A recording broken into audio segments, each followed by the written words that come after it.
Matthew chapter 9. Paso na tong verse number 37. Kuna na sa amen? Tanamanindog paliw para sa pagbasa sa pulong sa Diyos. Matthew chapter 9 and verse number 37. Then saith he unto his disciples, the harvest truly is plenteous, but the laborers are few. Unya, nagiingon siya nga ato sayang mga tinun-an ng alanihon sa pagkatinuod daghan. Apa ng mga mamumuo jutay. Common ba ang pulong mamumuo? Tao naghago? I don't know the word mamumuo, trabahante. Does it mean trabahante sa uma? Is that what it means? Mamumuo? What's that root word niya na? Puo? Puo is the root word. John chapter 4 verse 35 atong lantaon sa sunod. John chapter 4 verse 35.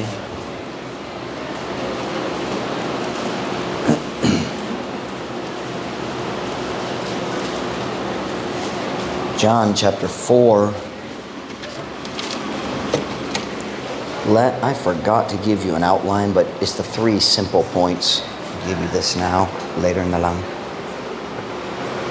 John chapter number 4, verse 35. Kunana say amen? Say not ye, there are yet 4 months, and then cometh harvest.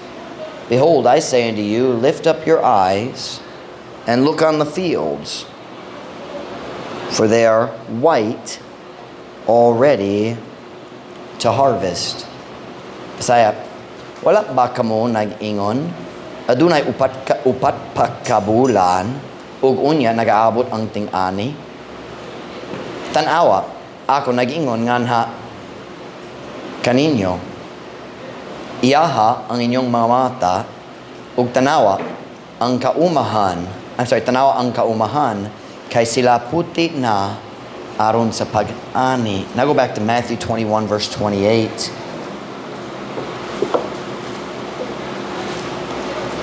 Matthew 21 verse 28.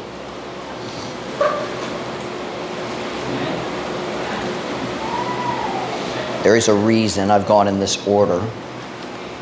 Matthew 21 and verse 28. Kunana say amen? But what think ye? A certain man had 2 sons, and he came to the first and said, Son, go work today in my vineyard. Apan unsang hunuhunan ninyo, uskataw may 2 ka lalaking anak. Og siya miduo sa nauna og miingon, anak, lakaw, pagtrabaho karong adlaw. I'm sorry, let me try that again. Anak, lakaw, pagtrabaho karong adlaw sa akong parasan. Tell my message this morning is just 2 words.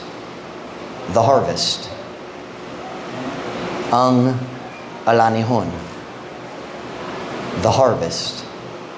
Magampo na ta dayon kamo makalingkod para sa mensahe karong buntag. And Father, thank you for today, Lord. Thank you for the message you so clearly placed on my heart yesterday in spite of all the chaos and crazy things that happened.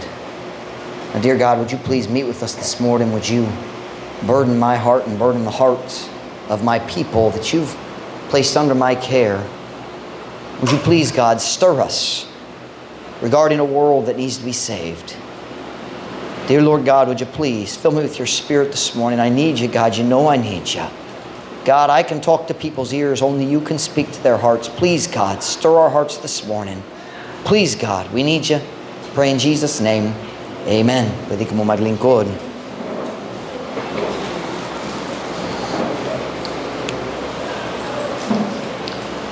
I'm going to put this chair down here for a little later.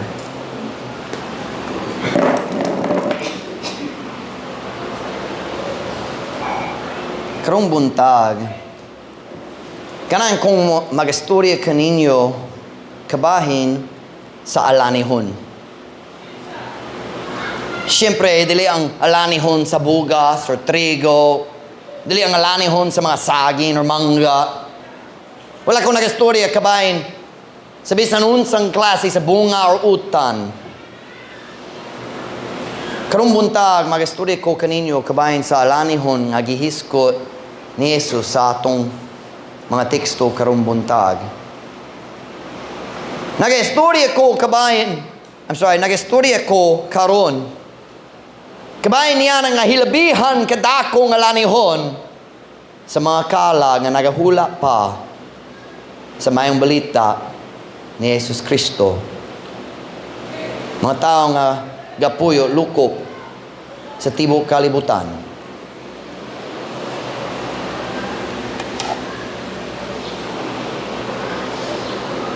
Kini ang alanihon nga akong gihiskot karong buntag. Naalanihon sa mga kalag na kinahanglan maluwas o sila masunog sa impyerno hangtod sa kahangturan.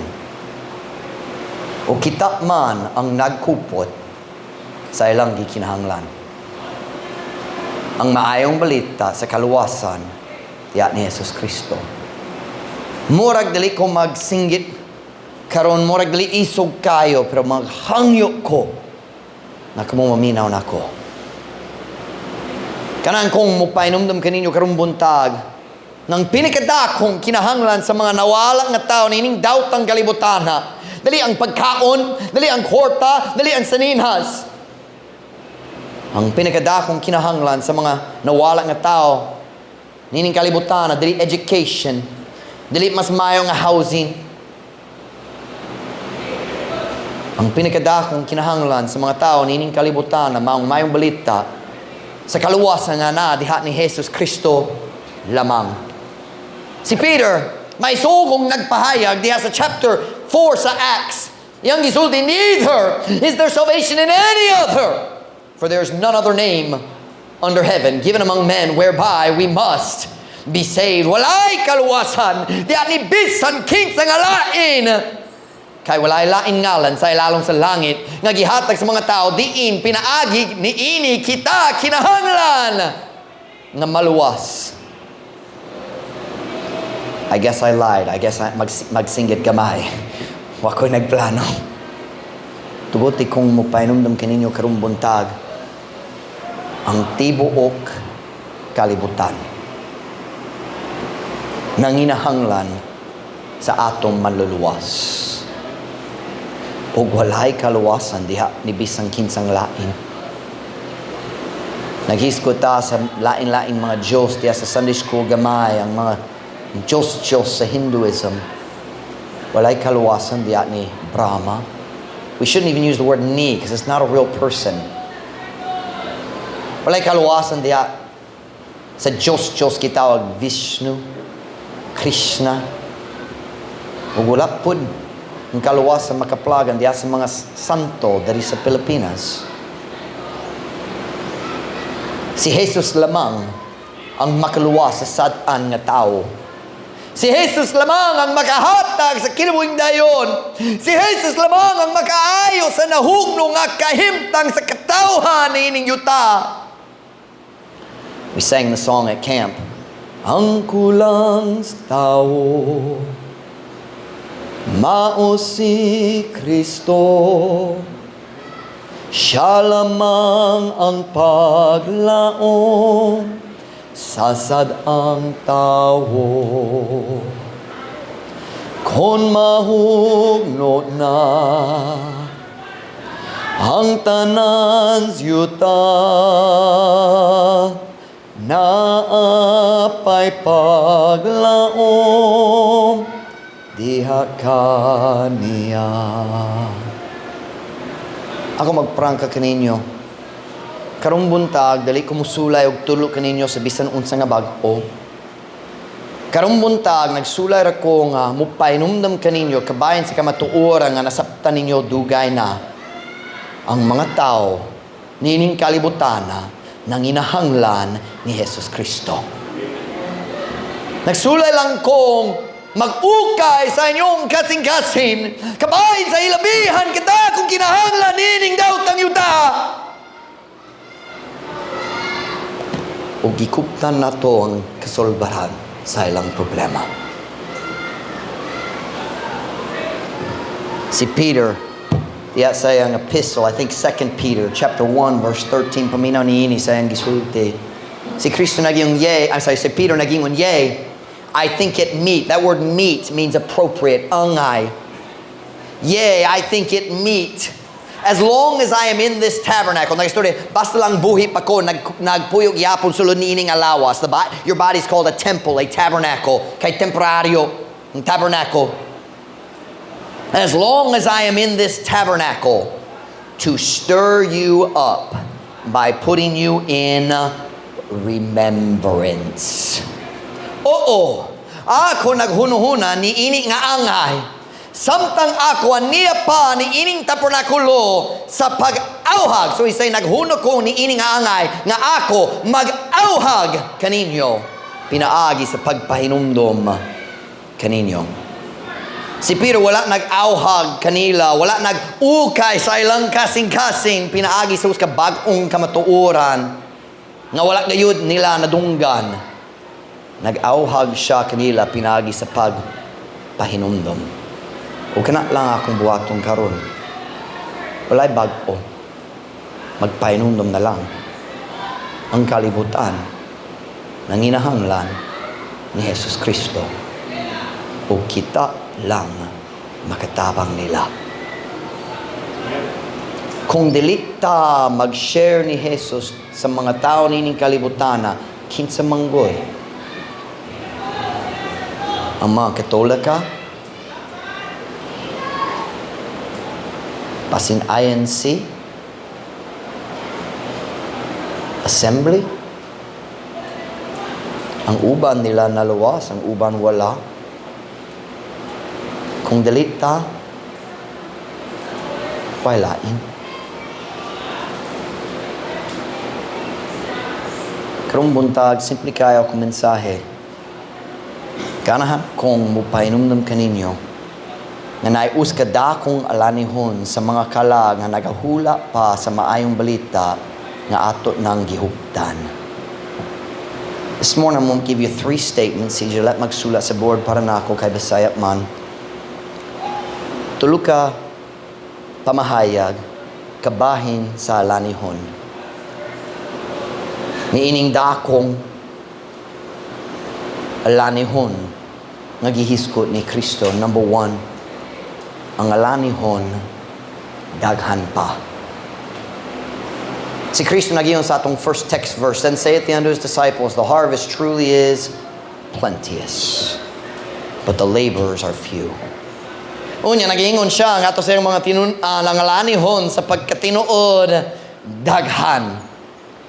Apan ang mga mamumuo, jutay. Daghan ang alanihon. Ang mga harvesters, di kaya daghan. Ang alanihon, daghan pa.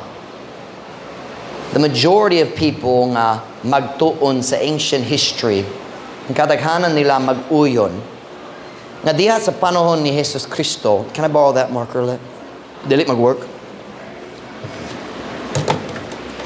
Ang kadaghanan sa tao mag-uyon, nga diha sa panahon ni Jesus Kristo, murag naay, gikan maybe 250 to 300 million people sa tibok kalibutan. Kanang estimate. Siyempre, estimate lang, guessing lang. Pero kanang pagkwenta sa mga tawag-tawag experts, and most people agree. So, let's just pretend 300 million gayud. Let's write that on the board. 3, 0, 0, 0, 0, 0, 0, 0, 0. 300 million people diya sa panahon ni Jesus Kristo. Pwede ba ta mag-uyon nga? Daghan gyud ka na? Daghan gyud. Daghan gyud. But I'm saying this morning, ang alanihon, daghan pa. 2,000 kaltuig mi labay, si Jesus mi pahayag, sa pagkatinuod, daghan ang alanihon. Kung si Jesus nag-isip sa alanihon nga daghan 2,000 years may labay, unsa kalabaw pa ang kadaghan sa alanihon karon. Naglantaw ko sa gabi, current world population karon. 8 billion. 200 million.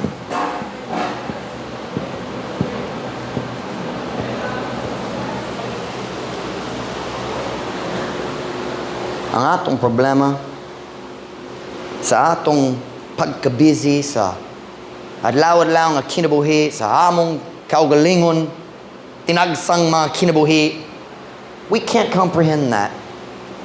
Maglantaw tao, kita maghuna-huna, it's not that big of a difference. Yeah, it is. For every one here, it's 1,000 millions. Like, we can't even comprehend it. Dili ta maka-imagine sa kadaghan. And I'm not going to try to illustrate how many people live in this world. But I will say this. A couple weeks ago, na fiesta sa India. Diya sa lugar, duwa ka bala ang suba kasi maghiusa. Na sila fiesta, nagdahom sila na 400 million people na mopil sa fiesta. 400 million. The Philippines has about 110 million people total. Dari sa dapitan karon, natabasin 85,000, give or take. Maybe we're up to 90. Wala pa ko naglantaw recently. I'm saying number one, ang alanihon daghan pa. The harvest is still great. Nothing has changed except that it's bigger than it's ever been. Mas daghan ang mga taong nagahula ni Jesus Kristo karon kaysa bisan unsay laing panahon kaysa sa kalibutan. Number one, ang alanihon daghan pa. Number two, ang alanihon, there you go. You can erase the numbers left. Ang alanihon, andam na. Sa atong teksto, John chapter 4, verse 35, say not ye, there are yet 4 months, and then cometh harvest. Behold, I say unto you, lift up your eyes and look on the fields, for they are white, already to harvest. Wala ba kamo nag-ingon? Adunay upat pa bulan. Unya nagaabot ang ting-ani. Tanawa. Ako nag-ingon nga na kaninyo, iyaha ang inyong mga mata, iyaha means mag-ana. Look up. Iyaha ang inyong mga mata ug tanawa ang kaumahan. Kay sila puti na aron sa pag-ani. Sa akong pagkabatanon, nasaypan na ko kining nga bersikulo, nagaduong ko sa daghang mensahe kabay ni nga bersikulo, pero wa gyud ko nakasabot. Wala na matiktan nako ang question mark sa English. Abi na ako nga si Jesus nagsugo kanila, wala nang utana. Abi na ako nagsugo siya, ayaw pagsulti nga napay upat ka bulan hangtod sa alanihon, kay andam na ang alanihon karon. Kana akong pagsabot ni nga verse. Pero dali man di ay. Wala ko tungod ka na nga akong hunuhuna. Nagbasa ko balik, wag yun nagmatikod. Kay nanay daan na understanding. Wala ko nakasabot gayon ni nga bersikulo. Hangtod pastor na ko diri. Kay nagbasa ko sa Bisaya. Samtang nagbasa ko nini nga chapter sa Bisaya, natingala ko sa pulong ba. Puta na ni. Busa nagdali ko og lantaw sa English ug sa first time na matiktan na ko ang question mark. Kini nga question mark nakitan sa akong mga mata sa daghang panahon pero wa gyud sa akong utok. Ngam tawon ba? What na matiktan? Si Kristo nagistorya diri kabahin sa panahon gikan sa pagpugas ngadto sa pag-ani. Upat ka bulan. Si Jesus nag-ingon sa iyang mga disipulo, kabalo ka mo, di ba? Kung magtanong ka sa liso karon, sa upat ka bulang naanay alanihon. Pero, tanawa, iyaha ang iyong mga mata og tanawa, nailain alanihon nga andam na karon. That's what he's saying. Dili kinahanglan maghula para niining alanihon. Ready na karon. Dito sa Israel, kung hinog gayud ang trigo, kana mahimong ng bulaw. Sabi niyo bulaw? Golden? Bulaw? It's kind of like the word bulawan. That's the root word, right? Mahimong ng bulaw, kaayo, og usahay murag kung sakto ang lighting, murag puti. Ang idea puti means hinog kayo. Ready na gyud nga anihon.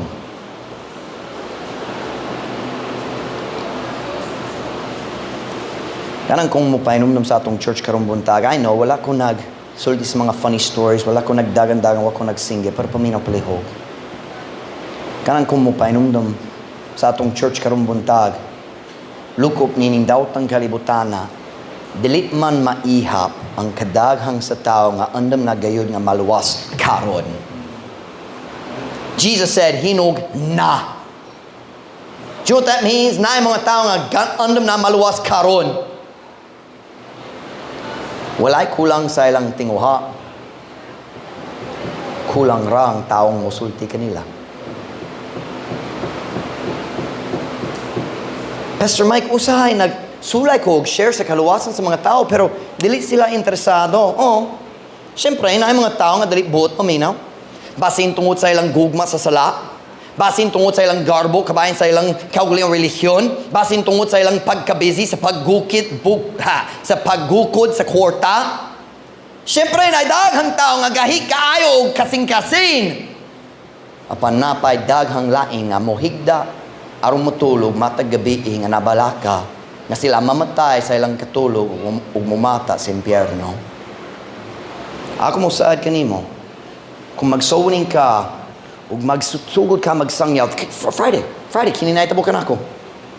Nagduo ko sa duha ka lalaki daw ng ikatulo niya but later. Nagduo ko sa duha ka lalaki naglingkod dito sa atbang sa RMI. Nagsugod ko nag-story nila ako nang tanan kung ang naglitan, ikaw mamatay, sigurado ba ka malangay ka diretso or gadua-dua? O diretso na luha. Dari ang naitulo ka buok, ako naitulo, siya dari sa right side. I mean, diretso, maluha na. I'll tell you what that is. Kanaang tao nga matagabiin na nabalaka kabahin sa pagadto sa impyerno. Kung hilom na ang tanan, wat na'y disco, wat na'y barkada, imong huna-huna lang, na'y kahadlok. Kini ang kalibutan na puno sa tao. Di ng Diyos naglihok diha sa ilang kasing-kasing. Nagsulit, kinahanglan ka maluwas. O sila nagdawat na sa paglihok sa balang espiritu. Ang kulang ra maong taong mupasbot kanila sa kaluwasan nga maangkon nila pinaagi sa simple nga pagtuo diha ni Jesus Kristo. Ang Diyos naglihok na. Sila nagdawat na siyang paglihok. But God uses soul winners.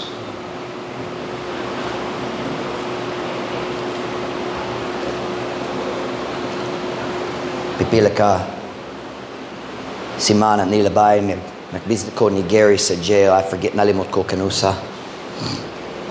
Usadihang nigawas ko sa jail.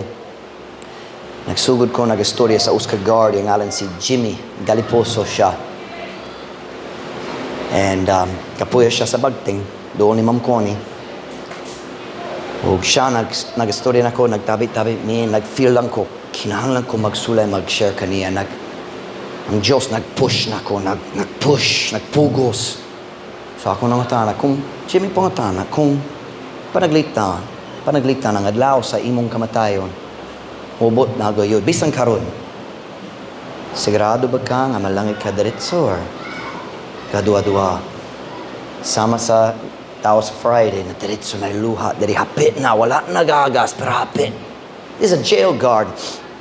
Ay uniform dali kompleto niya ng adlaw half time siya pero na yung jail guard uniform gahi siya pero na luha. Do you know what that is? Ang Diyos nagandam na kaniya. Hinog ang bunga. Kulang ra ang tao mo pupo. Nako'y daghang alibay. Ako na anak, nasa balay. Si Ma'am Ruth niya ito nasa Dapolog para sa lab works pasin. Kinahanglan ko mo uli, kay kabalo ko, si Ma'am Ruth may lakaw na. Kinahanglan ko mo balik sa balay, maglantaw sa ako na anak. Kinahanglan pa ko mag-andam sa akong mensahe, Sabado ni, nag-church ugma. Daghang gyud ang alibay. Pero ang Diyos nagbutang sa hinog bunga tubangan ako. Ang alanihon, andam na. Walay tao ganan maluwas. Wa ka nagsulay.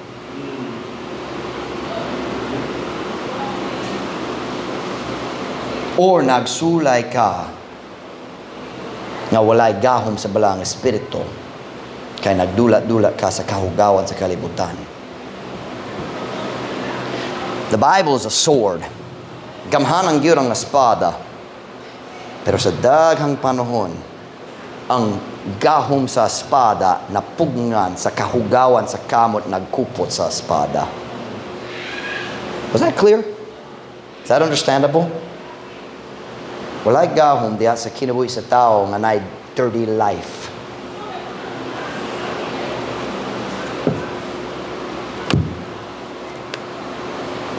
Said number 1, ang alanihon daghan pa. Nag-story ta kabayan sa alanihon. Ang alanihon daghan pa. Ang alanihon andam na. Number 3. Ang alanihon nagkausik ra.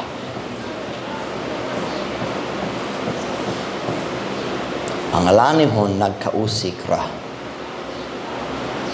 John chapter 4 verse 35, say not ye there yet 4 months, and then cometh harvest. Behold, I say unto you, lift up your eyes and look on the fields, for they are white already to harvest.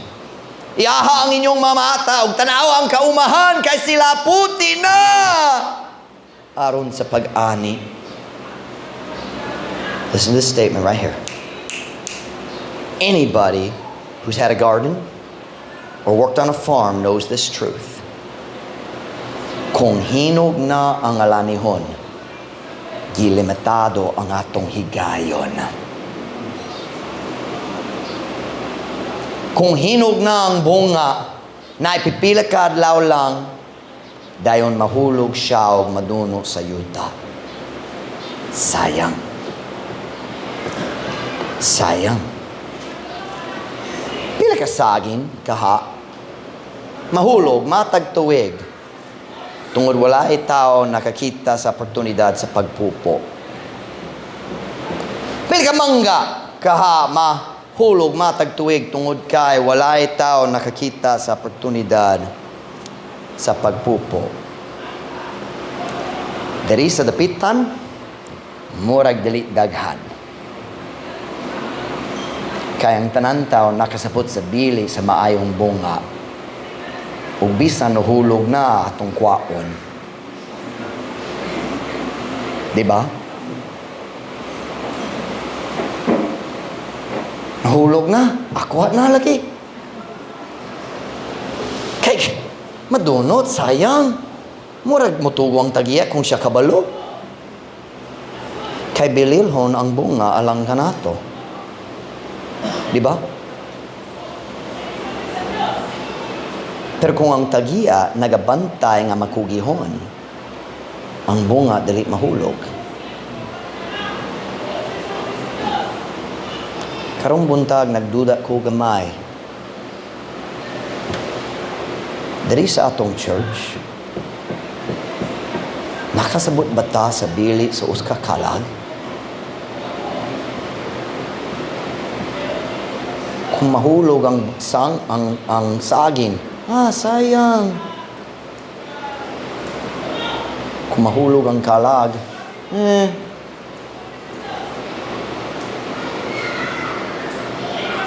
I was busy. Sometimes we used to sing the song sa English, Count the Cost.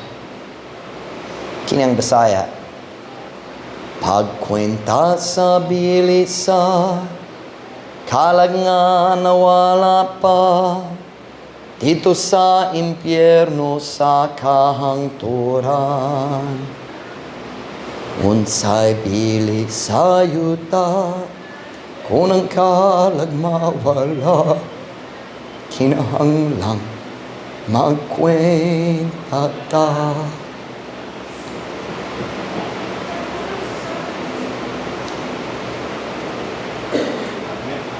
Gawas ni Brother Nahum ug ni Brother Julius. Matag tao diri nga naluwas na isowan or nagdoon nimo og nagsulti, pwede ko mo share kanimo. Naipipila nga mangita sama ni Brother Julius dito sa jail, nagbasa sa book. By the way, naitaw nagsula sa book. Si Brother Nahum, niato siya sa Omen, nangita siya sa kamaturan, layo gyud gikan sa mga Catholic nga background diri o mga lain-lain religion diri, niato siya dito. Imong papa Muslim, di ba? Catholic, imong papa Muslim Chinese, di ba? Kanang imong papa Chinese. Naipipila. Pagpipila ra. Ang Diyos mo gamit sa tao aron maluwas ang uban. Kisaligan ta sa mayong balita aron mag-share sa uban. My question today is, nakasabot ta sa bili sa saging diya sa kahoy. Nakasabot ta sa bili sa mangga diya sa kahoy. Nakasabot ta sa bili sa lensones diya sa kahoy. Nakasabot ba ta sa bili sa kalag? Ang alanihon daghan pa. Ang alanihon andam na. Pero ang alanihon nagkausik ra tungod kay wala na to giisip nga bililhon ang kalag sa uban. Bililhon ang akong kalag, nalipay ko, naluwas ko, padulong ko sa langit, pero bahala ka.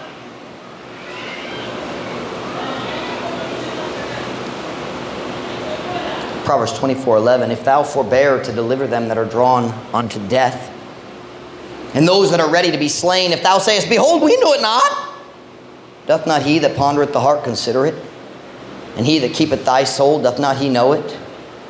And shall not he render to every man according to his works? Kung ikaw nagpugong sa pagpalingkawas kanila nga gibira nga atos kamatayon, og niatong andam na patyon, kung ikaw nag-iingon, tanawa kami wala na sayo ni ini. Wala pa siya nga nagasusi sa mga kasing-kasing nagahunahunan ni ini. Ug siya nga nagabantay sa imong kalag, wala ba siya nahibalo ni ini? Ug dili ba siya mohatag nga to sa matag tao sumala sa iyang binuhatan? Putana. Ikaw ba nagapugong sa pagpalingkawas kanila nga gibira nga atas kamatayon diya sa kalayo sa impyerno? Pastor Mike, busy ko. Hell is forever. Wala kay 15 minutes sa kalibutan o ang tao muli kay sa walay katapusang kalayo. Unsay problema sa atong prioridad diri sa kalibutan? Sayang. Ang alanihon daghan pa, ang alanihon andam na. Pero kadto nagkausik ra gihapon tungod kay kita wala nag-isip niya nga bililhon alang sa atong kinabuhi. Let's just be honest. The reason we don't share the gospel is because it doesn't benefit us.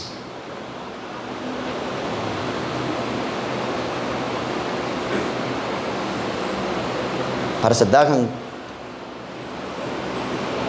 Kristohanon, mas bililhon pa ang kwarta kaysa mga kalag. Mas bililhon pa ang pagkakomportable. Mas bililhon pa ang lingaw-lingaw. Mas bililhon pa ang pagpanguya, pagkuyog, paglaglag sa barkada. Mas bililhon pa ang atong kalibutanhon nga mga kahimuot. Sayang. Ang tao nga duol nimo masunog sa impyerno Kung ikaw ang na-chance sa mapugong nila, kini ang alaod nga kamaturang karong buntag. Halos tanan Kristohanon, halos tanan nag-uyon nga ang trigo dito sa uma kinahanglan pag-aanihon samtang ang higayon na pa. Yes, ang tao kilala maluwas mag-uyon ko niana. Pero pipila gayon ang muadto ngadto sa uma aron muani sila mismo. Lain lang, anay lain pa maghimo niana. Why is that? Nga naman, giyon sa sayawa, pagpugong sa kataghanan sa Kristohanong gikan sa alanihon. Because that's just the simple truth. Most Christians don't share the gospel. Ang kataghanan dili. Ang church sa manini, talag sa ungyod. Bisan uban sa mga Baptist, ang church sa manini, talag sa un. How is it that the devil has managed to stop us from working in the harvest? Ang tubag niya ng apongotana na sa atong ikatulog na teksto. Would you look at it with me, please? We're about done. Matthew 21, verse 28. Don't worry. Kung naigo ka karon ng mensahe, apit na mahuman dahil makabalik ka sa imong kinabuhi sa maragyapon. Samtang kalibutan padulong sa impyerno sa maragyapon. Hapin na tamahuman. Matthew 21:28. Matthew 21:28.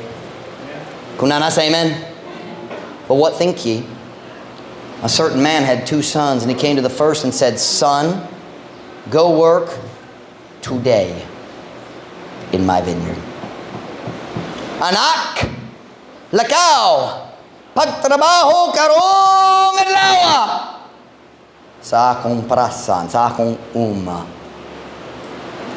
Kanaan ko nga kamo makamatikot sa duha lang kapulong karong adlaw. Now you listen to your pastor right here. Here's the message.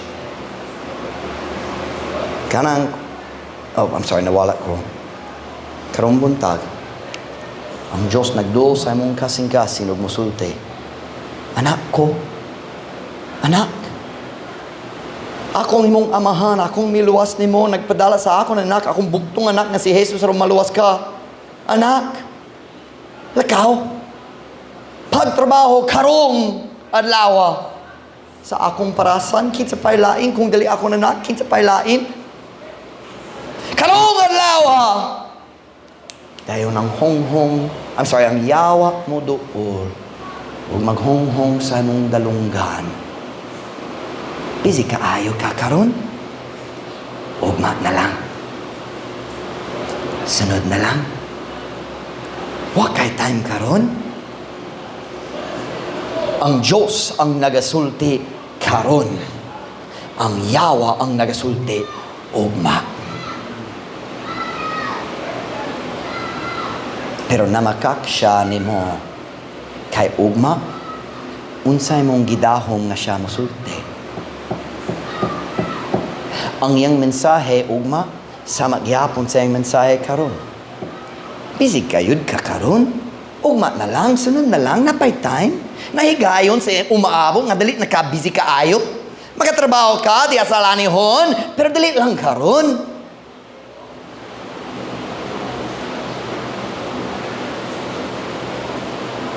Ang yawa, dali gyud mo dol nimo pagsulti. Ayaw, pag-work diha sa alanihon. Dili siya maghimo ni anak. Magdo siya magsulti. Pwede man, kay mayo gyud na. O ikaw us kabutang nga tao. Pero ayaw na lang karon. Sunod na lang imuha. Tugot yung pastor, ang staff maghimo niya na, ikaw ay labot niya na. Puhon kung dali na ka-busy kayo. Ang mga young people na time para niya na, ikaw wala. God says today. The devil says later.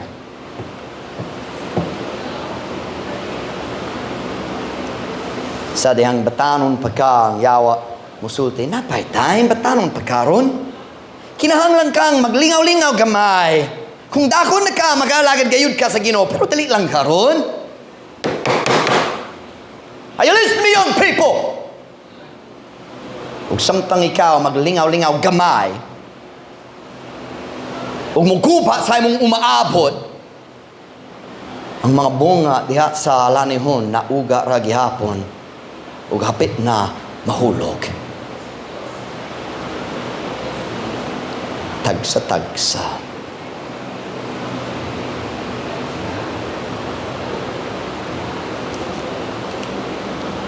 Dayon kung college na ka, aminaw ka sa yawa sa pagkabatanong, magsimba-simba ko, pero dali ko, seryoso, grabe kayo mag-alagad sa Ginoo, just gamay-gamay ko. Pero kung mag-graduate na ko, mag-serve na ko sa Ginoo, dayon mag-college na ka.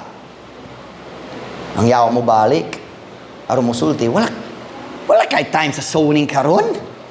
Wala kay time mo alagad sa Ginoo karon. Student man ka, na kay mga assignment, ang Diyos nakasabot, nga busy man ka. Kung mag-finish na ka sa imong degree, dayon na kay time na mawalagad sa Ginoo. You notice the message never changes, does it? Kung samtang ikaw mag-finish sa imong degree, ang mga bunga sa lanihon na uga, ug mahulog na, tagsa-tagsa.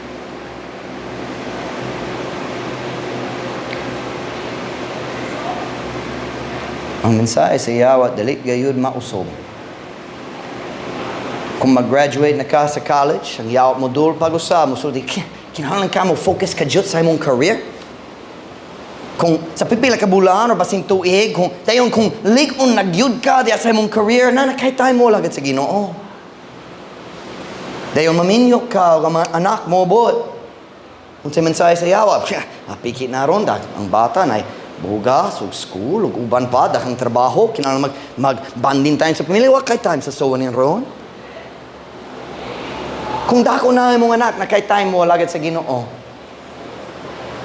Pero yung mensahe, 12, 20, 30, 40, 50, 60, tayon 70 na ka, lola na. Agsuunin ako karon. Hamhat ko sa plaza. I only got one word. Sayang. Sayang ang kinabuhi. Ug sayang ang kadaghang sa bunga na nahulog. Samtang ikaw nagsubay sa imong kaugalingong plano.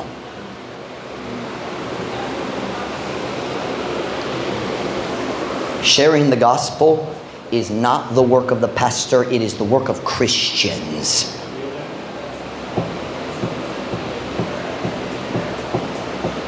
Si Jesus nagingon, sa pagkatinuod ang alanihon, daghan. Why are there so few laborers?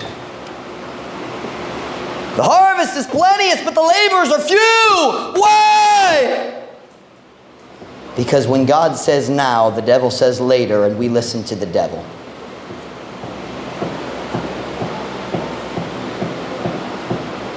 Ang Diyos musulti karon, ang yawa maghonghong, sunod na lang. Huwag maminaw ta sa yawa. Huwag ang bunga mahulog. Madunot o mahanaw. Gusto dita kabayan sa alanihon karong buntag. Ang alanihon daghan pa. Ang alanihon andam na. Ang alanihon nagkausik ra. Nagkausik samtang kita maglangan-langan. Tungod kay kanunay napay usa lang kabutang nga kinahanglan unhon nato. Hangtod na isanod.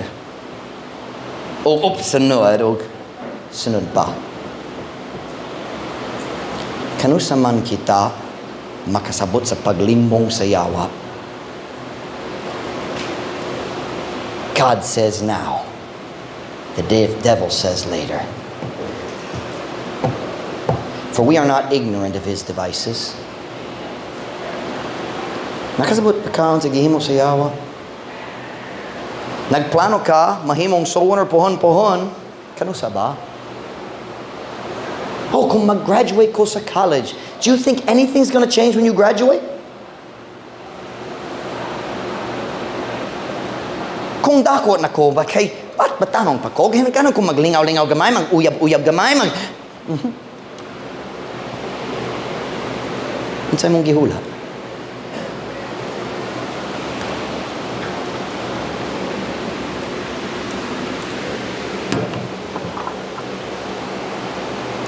Gusto rita kabayan sa alanihon karon. Let's just be honest. We don't want to think about it. Uban ninyo, dili ka makahula hangtod matapos ang mensahe. Aron ikaw makaikya sa gawas. Maminaw na sa imong music, maglantaw sa Facebook, bisan nun sa aron imong hunuhuna, dili pugsong ka maghunuhuna kabayan ni ini. Son, go work today in my vineyard. Pagtrabaho karong adlaw. Nagplano ka mo ba sa Biblia, pero wa pa nagsugod. Nagplano mahimong faithful sa church, pero busy pa man. Nagplano mahimong sower, pero ay trabaho. Nagplano mag-share sa gospel, pero ang naulaw ko sa klase, sa akong mga classmates. Ang alanihon, nagkausik ra. Unsay mong buhaton kabayan ni Ana? Say, Pastor Mike, we can't get everybody saved. That's true. Makashare lang ka sa mga tao at tubangan nimo. Namisoning ikaduha, matag simana. Kung kanadalit mag-work sa imong schedule, maghimo ko sa laing schedule. Ako'y sa mga step, mag-adjust up. Kung ikaw gana magsoning, gana ka makatkon, we'll find a way. Ayaw paghula. Ang tao kinahanglan maluwas.